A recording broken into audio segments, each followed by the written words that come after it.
Hey guys, welcome to Movie Summary. Today's story begins by introducing us to Itan and Emma. They are apprehensive in a car, trying to head to a safe place, as the news on the radio is worrying. A lethal virus is beginning to spread, and the announcer informs that the authorities recommend looking for a place where they can take shelter. While talking about how they should reach the location, Itan and Emma are suddenly involved in an accident. In the morning, Itan wakes up, but apparently much further in time, now being in another similar circumstance of a recent accident. He wakes up dazed and exits through the passenger door of the car, seeing a trail of blood that seems to be from Emma. He goes out calling her name, but gets no answer, while we can see that the entire place appears to have been the scene of terrifying events. In the streets, abandoned houses and destroyed cars seem to have been there for quite some time. We also see help requests on the rooftops of houses, and farther away, we even see a large commercial airplane crashed on a hillside. While still looking around, Itan sees a truck approaching and asks it to stop. The man in the truck bed is armed and asks Itan if he is lost. Itan says he just woke up there and doesn't know where he is. Upon saying that, the man simply points his gun at him, but before he can shoot, someone elsewhere shoots him first, missing. This causes him to miss the shot at Itan, who quickly hides behind a wall, being targeted by several shots. The man on the truck shoots in all directions, trying to hit the hidden attacker, but soon the man is shot, as well as the truck driver. Itan feels relieved seeing the men who tried to kill him now lying on the ground. However, the mysterious shooter soon reveals herself, going toward the fallen man and finishing him. The shooter in this case is known as Mei. She says Itan shouldn't be there alone, while trying to activate some mechanism in the truck. Itan tries to explain what happened to him, but Mei asks for his help with something. They try to carry the man's body from the ground, but before they succeed, Itan faints. He briefly wakes up and sees his being taken in the truck bed, but he faints again and has a brief dream of Emma being dragged away. Itan wakes up now in a bed, in a room, and soon leaves, calling for Emma. He gets to the kitchen of the house and finds Mei again. She asks what he can remember, and with some effort, he remembers trying to go to another location with his girlfriend, Emma.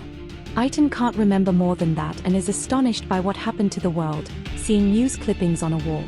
Mei explains that all of this happened years ago, and scientists say it was nature trying to rebalance everything by eliminating humans. Mei uses solar energy in that place, and right then, a blackout occurs. She goes out to check it, telling Itan to stay there and not touch anything. Disregarding her words, Itan goes outside and sees they are on a farm with an incredible view. He looks around and near a stable, sees what appears to be a human skull full of spider webs and, surprisingly, moving. He gets scared and tries to warn Mei.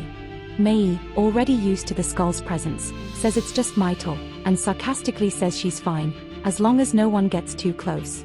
Ignoring this bizarre and surreal fact, he notices the old solar panels nearby.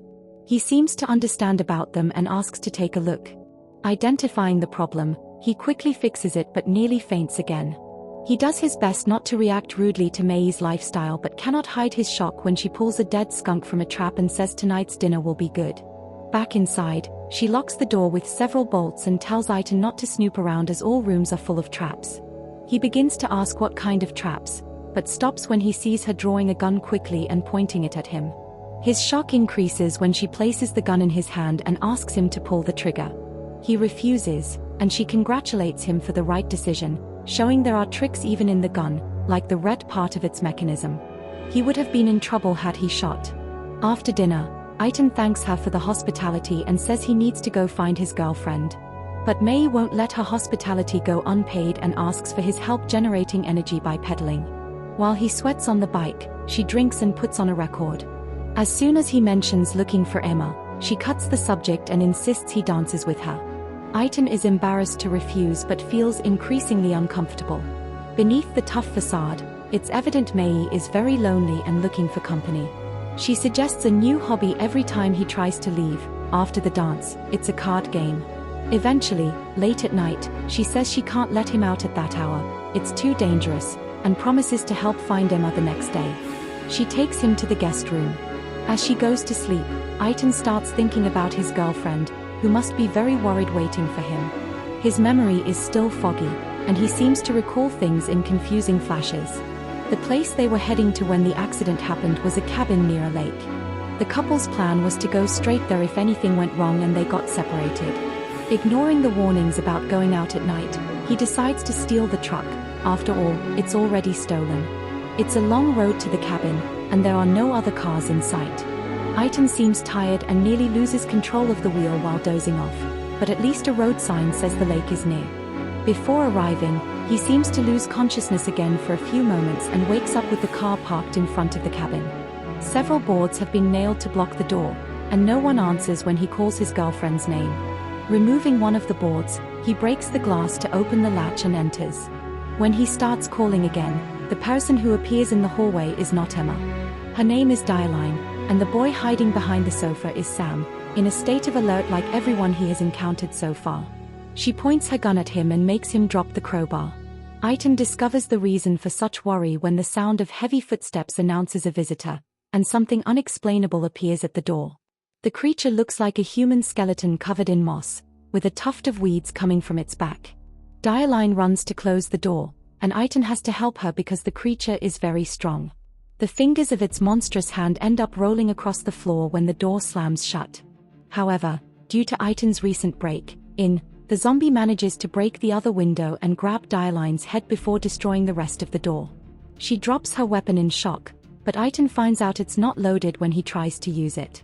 So he grabs a hammer from the floor and strikes the intruder until it falls. Jolene puts the boy to bed a few minutes later. Observing the creature through the window, Itan is shocked that it still moves after so many hammer blows. Jolene says the zombies around there are in an advanced stage and are more plant than human. Noticing his broken arm, she asks how he managed to put it in a cast, and Itan says Emma is a doctor. Talking about his girlfriend, he recounts his last memories to Dialine, trying hard to remember. The most recent news was that the virus had a plant-based composition, and when the infection began spreading quickly, the couple decided to take refuge in the isolated cabin. Jolene offers to keep watch while Itan rests but also warns that she won't hesitate to kill him if he does any harm to her or the boy. That night, Itan has more of his horrible nightmares where he sees a mustached man sitting at a table and various scenes of Emma in danger. The dreams always end with a voice saying "wake up," but this time, the awakening brings no comfort. On the contrary, Itan wakes up with his face in a pool of blood and the surrounding scene is one of complete tragedy. Amid broken furniture and shards of glass, Dialine's body lies lifeless. Itan leaves the cabin, disoriented, and sees a red-haired woman feeding on someone fallen.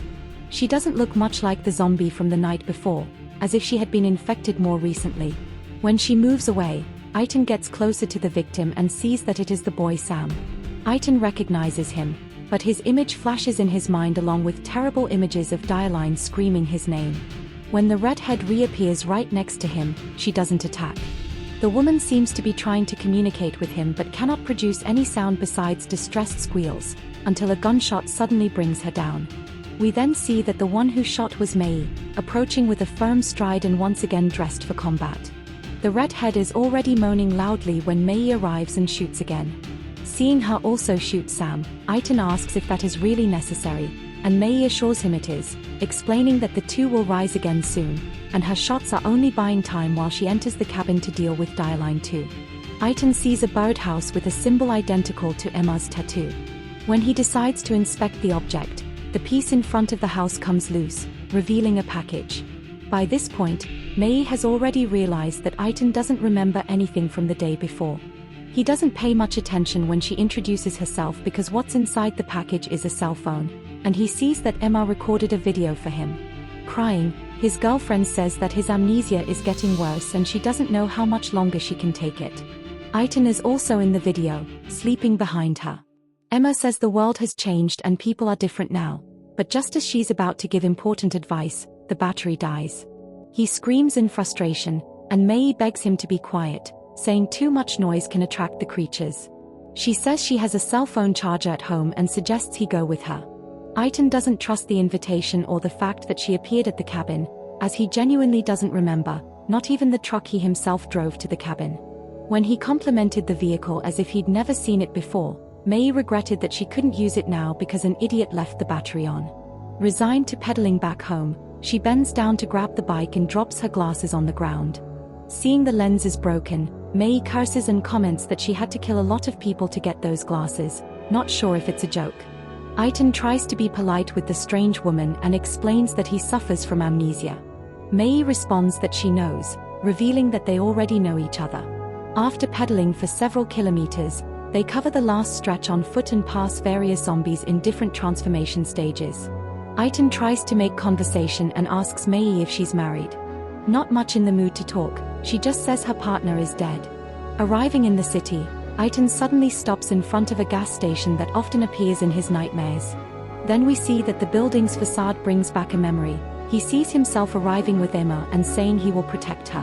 When the two get out of the car, she doesn't notice a zombie approaching until it's too close. Itan yells to warn her and misses the first shot but manages to kill the creature with the second. Emma seems surprised by his heroism, and that offends him a bit. Then the zombie grabs his arm, and the memory ends abruptly. Thinking that his memory has entered a new cycle, Mei introduces herself again. However, he says he remembers her and pretends to disguise a fainting spell by faking a stumble. Back at Mei's morbid home, she suspects something is wrong and demands silence. Shouting threats with her gun in hand, she finds a man in the yard who introduces himself as Tom. He's looking for his wife and says he'll accept any kind of charity. Mei takes his gun and makes it clear she doesn't trust strangers but offers food in exchange for manual labor. The two men spend the afternoon chopping wood while she prepares the meal, always keeping an eye on the window. As soon as she gets an opening, Tom lies and says he needs to relieve himself and goes to get the second weapon he had hidden. Mei offers lemonade to her helpers before inviting them inside. While Tom goes to wash his hands, she tells Itan to say he's not hungry. He doesn't understand the reason but thinks it's better to obey and tries to hide his stomach growls. Tom shows a photo of his wife, Fran, who disappeared while exploring the region 10 days ago. The last thing she told him was that she had found a house very similar to this one. While listening to him talk, Itan begins to feel dizzy and ends up fainting. Tom takes the opportunity to overpower Mei, taking her gun. She remains calm, even when being assaulted, observing the effects of the sedative she had placed in the stew. As the dizziness begins to slow his movements, Tom also realizes he was tricked, and Mei speeds up the process with a blow to his head. A few minutes later, Itan regains consciousness and sees that she is not nearby, but hears her voice saying she'll be right back. However, he also sees the front door opening and two armed people entering. One of them tries to wake Tom, calling his friend by name, and signals to Itan to stay quiet. Returning with a syringe in hand, Mei is immediately grabbed by the intruders and tied to a chair. She says she's diabetic and swears the injection is insulin, but no one believes her. Tom comes to and calls his companions by the nicknames Fox and Wolf. He announces he will search the whole house to prove that Fran was here. Before starting, he warns Wolf that the hostage is very difficult to deal with. Itan accompanies him on the search. He tries to convince him that Mei did something, not only to Fran, but also to Emma. In the living room, Wolf asks what's in the shed, and Mei says it's just dirt. Detecting concern on her face, he decides to go and check. Still very weak and always confused, Itan doesn't believe much in Tom's theories until he finds Emma's necklace on the bedroom floor.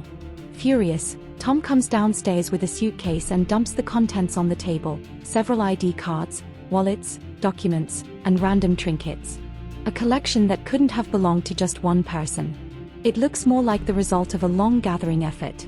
The multiple pairs of glasses show that she wasn't kidding when she told Itan how she got them.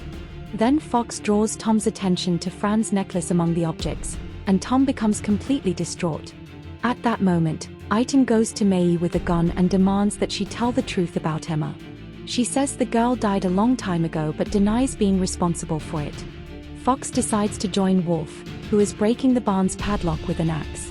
As soon as he manages to enter, he sees the place has been turned into a kind of hospital and recognizes the patient in the bed. It's one of his friends who had also disappeared, now missing an arm. Meanwhile, Tom is shocked to hear that Itan has amnesia and asks if he remembers how he broke his arm. Forced to reveal the truth, Mei explains that Itan also already died. At that moment, Wolf runs out of the barn to warn Tom and trips on a trap, triggering an explosion. His body falls right near Meitel, who wastes no time and begins to eat him. Realizing his companions are gone, Tom decides to finish off Mei once and for all, without realizing he is using her weapon. The shot rips Tom's arm, and Itan reacts to this in the same way as Michael. A transformation happens in his pupils, and he lunges to attack, devouring the man while Mei frees herself from the chair. A few minutes later, he begins to feel sick, and she comforts him in a tender tone, saying he won't remember any of this. We see that she's right. The next day, when Itan wakes up and doesn't even recognize her, Mei simply says that the food is running out and they need to go hunting. Feeling dizzy as he gets up from bed, another memory invades his mind. He is walking with Emma to Mei's house, which appears much more well kept. The man chopping wood in front is the same one who always appears in Itan's nightmares. His name is Kai, and he tells the visitors that his daughter Caroline is on the porch with a pistol pointed at them, just as a precaution.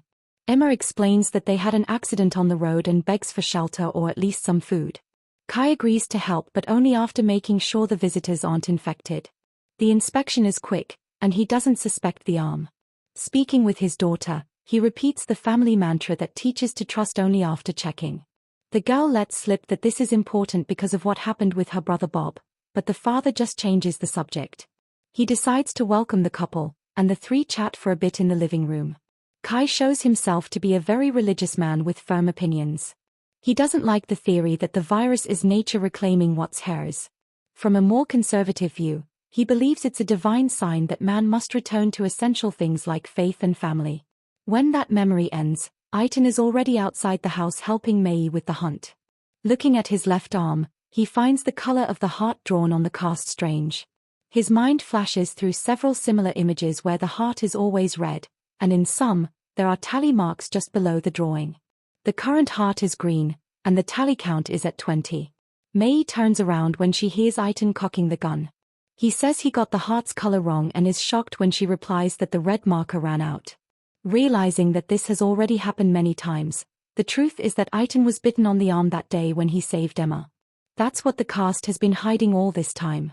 Mei says the transformation process is interrupted each time he feeds, preventing him from turning into a plant. His mind returns to the moment when Kai sheltered them, and we see that his wife is not Mei, but a woman named Sarah. When Itan begins to feel sick, Emma makes up an excuse to leave with him while the family says their prayers upstairs. She tells her boyfriend to be strong and swears she will never abandon him. She returns to the table alone and thanks them for their hospitality. But then Kai asks his wife to take the girl to the backyard and shows that he has a weapon. Sarah is also surprised and protests a little before obeying. On the way to the door, she peeks upstairs with curiosity. Kai tells the visitor to keep her hands on the table and says that Itan is lost, already showing signs of the typical amnesia of plant men. He asks if this is how she feeds him, always taking advantage of the kindness of strangers. Without him noticing, Sarah is coming down the stairs with her daughter behind her. Itan is doing very badly when they reach the bathroom, and Sarah only realizes the terrible mistake when it's too late. Scared by his wife's scream, Kai gets distracted for a moment, and Emma attacks him with a knife. The two start fighting, and he hits her face against a tray before throwing her to the floor. She grabs the weapon and shoots, killing the last member of the family. Itan is finishing feeding on the other two, and Emma soon hears his scream of horror. Remembering what her face looked like that day, he realizes she kept her promise to never abandon him. Her life wasn't easy, as he needs to eat every day, and it can't be anything decomposed. The hospital in the barn is where she keeps some victims alive so she can take only a portion at a time. When the age difference began to grow, he no longer recognized her upon waking, so she hid the tattoo and changed her name to Mei, using the same letters as the original. Devastated by the discovery, Itan says he is a monster, but she disagrees. It's the humans who are outdated and threatened with extinction, while the infected are the new dominant species. Ignoring her argument, he says this needs to end. Mei even agrees, admitting that she no longer has the strength to go on, but says she already tried, and it doesn't work. Alone on top of a hill, Itan decides to test it for himself and confirms what she said. Like the other creatures, he simply doesn't die. So Mei decides to end it in another way, letting Itan see in her the woman he loved. She gives herself completely, knowing he won't be able to control his instincts. The transformed young man bites his partner uncontrollably, and not long after, the couple is finally reunited, but this time, as equals. Please like, subscribe and turn on notification for more videos like this.